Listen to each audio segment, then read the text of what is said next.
আশা করি তোমরা সবাই খুব ভালো আছো। আমাদের ব্যস্ত জীবনের ছোট ছোট কিছু সুন্দর মুহূর্ত আর আনন্দ ভাগ করে নিতেই আজ আমি এই ব্লগটা তোমাদের সাথে শেয়ার করছি।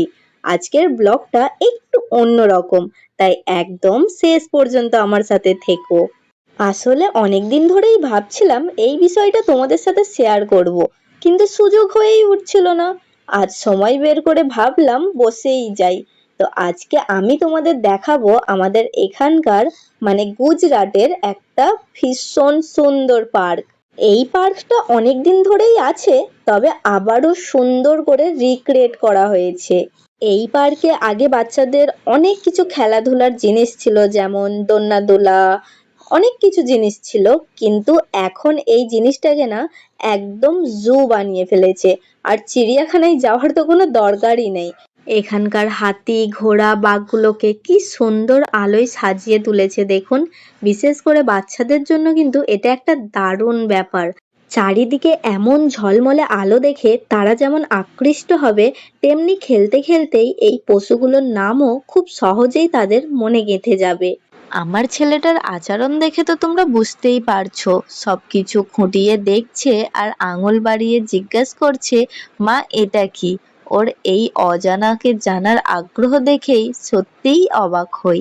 এই ছোট্ট ব্রিজটা দেখতে পাওয়াই সে আমার কাছে বারবার বায়না করছে যে মা, আমি এই ব্রিজটার ওপর দিয়েই যাব। তো আমি তার বায়না শুনে আর থাকতে পারলাম না, তাকে ব্রিজের ওপর দিয়েই নিয়ে এলাম। আর এই পার্কে যে শুধু হাতি ঘোড়া বাঘ আছে তা কিন্তু নয়, বাচ্চাদের কিন্তু মন পছন্দের কিছু কার্টুনের ছবিও দেওয়া ছিল, যেমন ভীম, চুটকি, মিকি মাউস। যদি তোমরা জানতে চাও যে আমার এই পার্কের মধ্যে কোন জায়গাটা বেশি ভালো লেগেছে, তাহলে আমি তো বলবো এই জায়গাটা।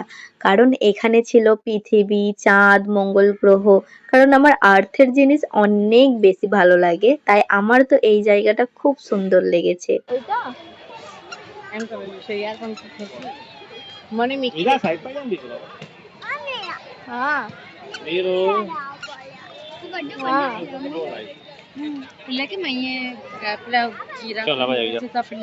শুধু যে বাচ্চাদের ভালো লাগবে তা কিন্তু নেই, বাচ্চাদের ছলে যদি আমরাও এখানে আসি তাহলে অবশ্য আমাদেরও ভালো লাগবে।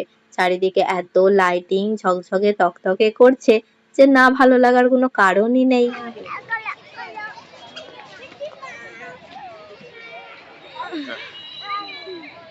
হ্যাঁ বলো। এটা এটা বক, ওইটা ওইটা হচ্ছে আর্থ, ওইটা মুন।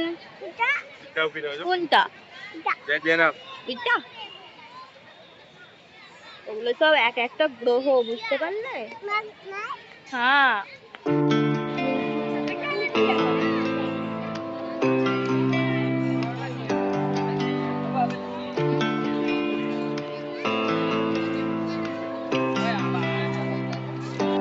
আমি তো একটা কথা বলতেই ভুলে গেছি, এত সুন্দর পার্কটাই এন্ট্রি করার সময় কিন্তু কোনো টিকিট লাগে না। তুমি ফ্রিতে ঢুকতে পারবে, আবার ফ্রিতে বেরোতেও পারবে।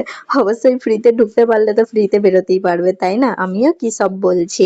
আমি না অতটা ঠিক মতন কথা গুছিয়ে বলতে পারি না যে এই জায়গাটাই কেমন ভাবে বলতে হবে, ওটাই কেমন বলতে হবে। আমার মুখে যেমন আসে আমি তেমন ভাবেই কথা বলি। অ্যাকচুয়ালি বলতে পারো আমি যেমন আমি সেরকমই কথা বলি। এখানে দেখো দোলনাগুলো কত সুন্দর করে করেছে। মানে এখানে বসবে আর একটা রিং এর মতো লাইট আর কি পুরো দোলনাটাতে ঘুরবে। কত সুন্দর লাগছে এখানটা। আমার ছেলে তো মনে হচ্ছে বড় হয়ে গেছে, সে এত পাকা, সে আর আমার সাথে ঘুরবে না। সে এখন একা একাই ঘুরবে। যাই ওকে গিয়ে ধরি, না হলে আবার ও অন্য জায়গায় পালাবে। এখানটা তো কোনো কথা হবে না, জাস্ট মিউজিকের সাথে তোমরা এটা দেখো।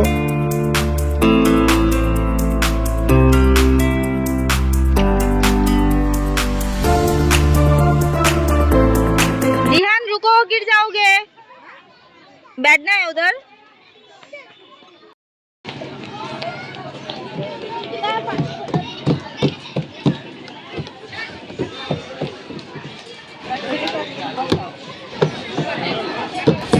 এই দেখেছো আমার ছেলেটার কেমন মার হাত? ও কোথায় এখানে ড্রামটা বাজাচ্ছে আর ও নাকি ওকে আবার মারছে।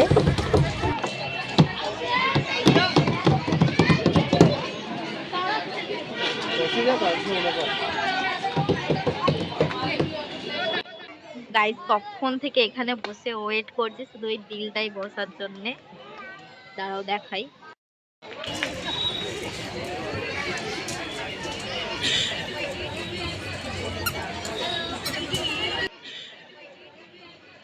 তো ওখানে বসার জায়গা পাচ্ছি না, এত ভিড় হচ্ছে ওখানে, প্রচুর ভিড় হচ্ছে যে ওখানে বসার জায়গাই পাচ্ছি না। এখানে আগেও একবার এসেছিলাম, তখনও বসতে পারিনি, আর এখনো তো কোনো চান্সই নেই। তো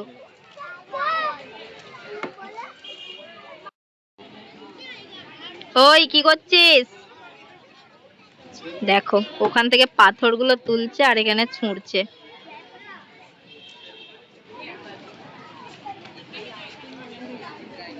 ওই কি করছিস কি তুই? এটা বল না, এটা পাথর, কাউকে লেগে যাবে, কাউকে লেগে যাবে জিহান। অনেক মাস্তি করেছি, অনেক মজা এসেছে। তারপর ফাইনালি আমরা বেরিয়ে পড়েছি বাড়ি যাওয়ার জন্য। তো এখানে আমার বর আমাদেরকে পিক আপ করার জন্য চলে এসেছে, আর এখান থেকে আমরা কিছু ফাস্ট ফুড নিয়ে ঘরে চলে যাব। টাটা।